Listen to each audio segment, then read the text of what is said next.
আর সবুজ এলাচ এটা কেন চাষ করতে হবে, বা এটা চাষের উপযোগী কিনা আমাদের দেশের আবহাওয়া, বা এর পরিচর্যা কী এবং কেন করতে হবে, এর গুরুত্বটা কী, এই বিষয়ের উপরে আমাদের অবশ্যই জানা প্রয়োজন। সেই উদ্দেশ্যে আমি কিছু বলবো। সুধী দর্শকবৃন্দ, এলাচ প্রকল্প বেনাপোল থেকে এই সবুজ জাতের ছোটো এলাচ বা মশলা এলাচ প্রকল্প, এই প্রকল্পেই সাধারণত সবুজ জাতের ছোটো এলাচ বা মশলা এলাচের চাষ করা হয়। সবুজ এলাচ বিশ্বের প্রধান যে সমস্ত অর্থকরী ফসল আছে তার ভিতরে অন্যতম। কেননা খাদ্যদ্রব্যের ভিতরে যে সমস্ত অত্যাবশ্যকীয় মশলা আছে তার ভিতরে অন্যতম। পৃথিবীর প্রতিটা দেশেই প্রতিটা গোত্রের মানুষ, শ্রেণীর মানুষ এই মশলা এলাচ, সবুজ এলাচের এই ব্যবহারটা করে থাকে। অন্যান্য যে সমস্ত ভোগ্যপণ্য অর্থাৎ সহযোগী ভোগ্যপণ্য আছে সেগুলো সব ক্ষেত্রে ব্যবহার্য নয়, তথাপি এই সবুজ এলাচ, মশলা এলাচ এটা মিষ্টিজাত পণ্য থেকে, ঝালজ পণ্য থেকে বা যে খাদ্যেই আমরা ব্যবহার করি সেটাই তার জন্য উপযোগী। এলাচ মূলত একা তার খাদ্য উপযোগী নয়। এলাচ সাধারণত অন্য খাদ্যকে আমরা যে সমস্ত খাদ্য গ্রহণ করি এই সমস্ত খাদ্যের গুণগত মান এবং এর টেস্টি করার জন্যেই এটা অনন্য, যার জন্য সারা পৃথিবীতে প্রতিটা দেশেই এর ব্যাপক চাহিদা। কিন্তু সবথেকে বড় বিষয় হলো এটা সব দেশেই হয় না। না হওয়ার মূলত কারণ হচ্ছে একটাই, সেটা হচ্ছে যে সমুদ্রপৃষ্ঠ থেকে 600 কিলোমিটারের ভিতরে এটা গ্রিন জোন। তবে সেই সমুদ্রের পানি হতে হবে হালকা লবণাক্ততা।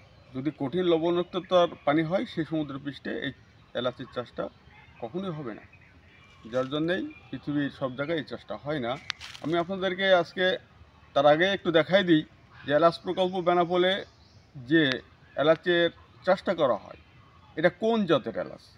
আসলে কি সবুজ জাতের ছোটো এলাচ না মশলা এলাচ না অন্য কোনো এলাচ? সবুজ জাতের ছোটো এলাচ বা মশলা এলাচের ফলন মূলত গাছের গোড়ায় হবে, কচুলতির মতো লত হবে, এটাই মশলা এলাচ। আমরা দেখি আজকে যে আমাদের এই এলাচ প্রকল্প বেনাপোলে কোন জাতের এলাচের ফলনটা বর্তমানে, এখন ফুলের সিজন, ফুলে লতি গজাচ্ছে, এখনও ফুল ফোটা শুরু হয় নাই এই মৌসুমে। আমি আপনাদেরকে এটা একটু দেখানোর চেষ্টা করতেছি। আমি এখন আপনাদেরকে যেটা দেখাতে চাচ্ছি, এই যে সবুজ জাতের ছোটো এলাচ বা মশলা এলাচ, এর ফলন হয় গাছের গোড়ায়, কচুর লতির মতো লত। এখন ফুলের লতি গজানোর মৌসুম। দেখেন প্রতিটা গাছ থেকে এই ছোট ছোট ফুলের লতি গজাচ্ছে, এইগুলো বড় হয়ে গেছে, এই যে বড় হয়ে গেছে ফুলের লতি, এইগুলা লম্বা লম্বা কচুর লতির মতো লম্বা লম্বা ফুলের লতি, এইগুলা সবই। আমি আপনাদেরকে সবুজ এলাচ মশলা এলাচের গাছ দেখে চেনার উপায় বা গাছটা কেমন হয় একটু একটু দেখাবো। গাছ সাধারণত 7 থেকে 8 ফিট লম্বা হয়, এর হাইটটা হবে। আর এই যে পাতা আছে, পাতায় দেখেন গভীর সিরিয়াল ড্রেন আছে, প্রচণ্ড আকারের, প্রচুর আকারের ড্রেন আছে।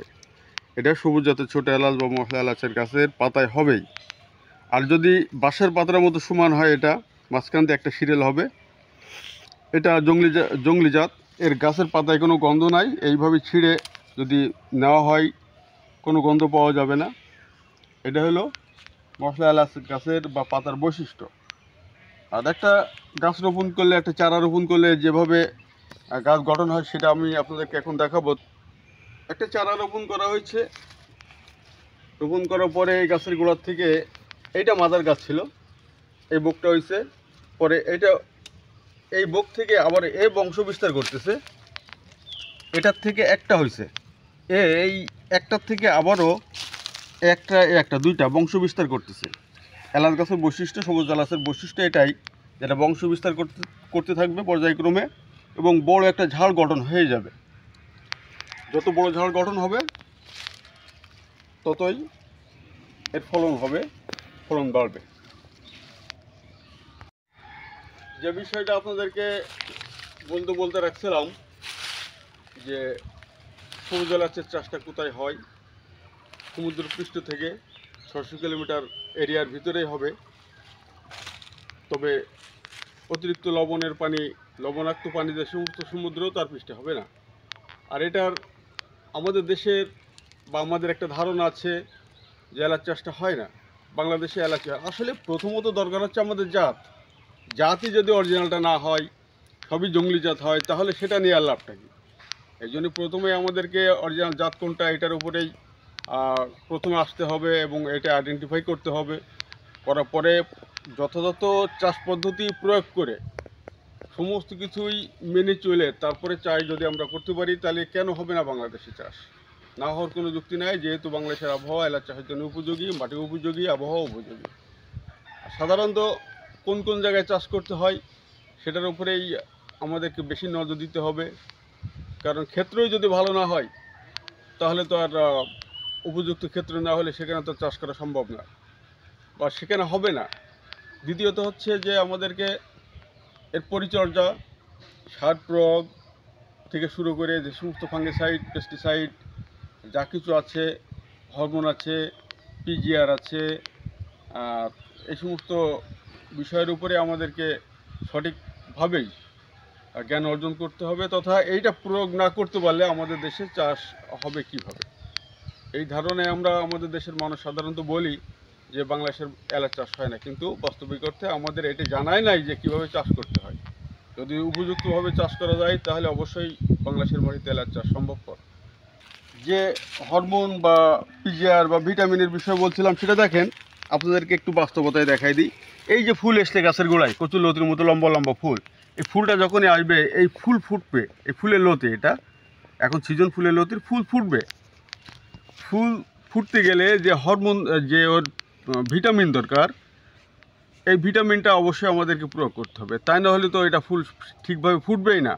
আর যখনই ফুল ফুটবে, ফুল ফোটার পরে এটা ওই যে গুটিতে পরিণত হবে, ফলে পরিণত হতে যাবে, তখনই তার দরকার হরমোন বা পিজিআর, এই ধরনের যে সমস্ত ওষুধগুলো আছে এগুলো আমাদেরকে প্রয়োগ করতে হবে। যদি নাই করা হয় তাহলে তো ফুলে হবে, ফুলে লতি হবে, হয়তো ফল হবে খুবই সামান্য। সব মিলায়ে আমাদের দেশে এই এলাচের চাষটা সম্ভবপর। এটা একেবারে স্বাভাবিক। পার্বত্য জেলাসমূহে বা বিভিন্ন এলাকায় ইতিপূর্বে যারা এলাচ প্রকল্প বেনাপোল থেকে চারা নিয়ে গেছে তাদের ফলন শুরু হয়েছে এবং ভালোই ফলন শুরু হয়েছে। এই বাস্তবতায় বলা যায় বাংলাদেশের মাটিতে এলাচ চাষ একেবারেই সম্ভবপর। আর এটার যে কত বড় গুরুত্ব এটা আমাদেরকে অবশ্যই জানা দরকার। আর একটু যদি আমরা তাকিয়ে দেখি তাহলেই আরও ক্লিয়ারলি বুঝতে পারবো। মূলত এলাচ চাষ ছায়া জায়গায় হয়। সবুজ এলাচের চাষটা মূলত ছায়াশীল জায়গার বড় বড় গাছের নিচে। এটা কোনো প্রকারের রৌদ্র হবে না এবং একটানা যেখানে রৌদ্র পড়বে সেখানে হবে না এবং ফুল রৌদ্র তো হবেই না। সেই ক্ষেত্রে বাংলাদেশে প্রচুর এই ছায়াশীল জায়গা, বাগানি জমি, পতিত জমি হিসাবে আছে। এখানে যদি আমরা এই এলাচের চাষটা করতে পারি, সবুজ এলাচের চাষটা, তাহলে অবশ্যই নিঃসন্দেহে আমাদের পরিত্যক্ত জমি আমরা কার্যক্ষেত্রে পরিণত করতে পারবো এবং অতি মূল্যবান একটা ফসল এদেশে উৎপাদন করতে পারবো, যা বাংলাদেশের চাহিদা মেটাতে পারবো। বিদেশের উপরে নির্ভরশীল আমরা এই এলাচের ক্ষেত্রে 100% আমদানি করেই বাংলাদেশের চাহিদা মেটাতে হয়। তবে এই বিষয়ে আমি আপনাদের সাথে থাকবো। এলাচ প্রকল্প বেনাপোল থেকে আমি মোহাম্মদ শাহজাহান থাকবো এবং পরবর্তীতে আমি চেষ্টা করব আপনাদের সামনে বিস্তারিতভাবে প্রতিটা পয়েন্ট, ভূমি বা এর যে সমস্ত পয়েন্টগুলো আছে সমস্ত বিস্তারিতভাবে একটা একটা করে আপনাদের সামনে তুলে ধরার চেষ্টা করব। সবাই ভালো থাকুন, সুস্থ থাকুন, আল্লাহ হাফিজ।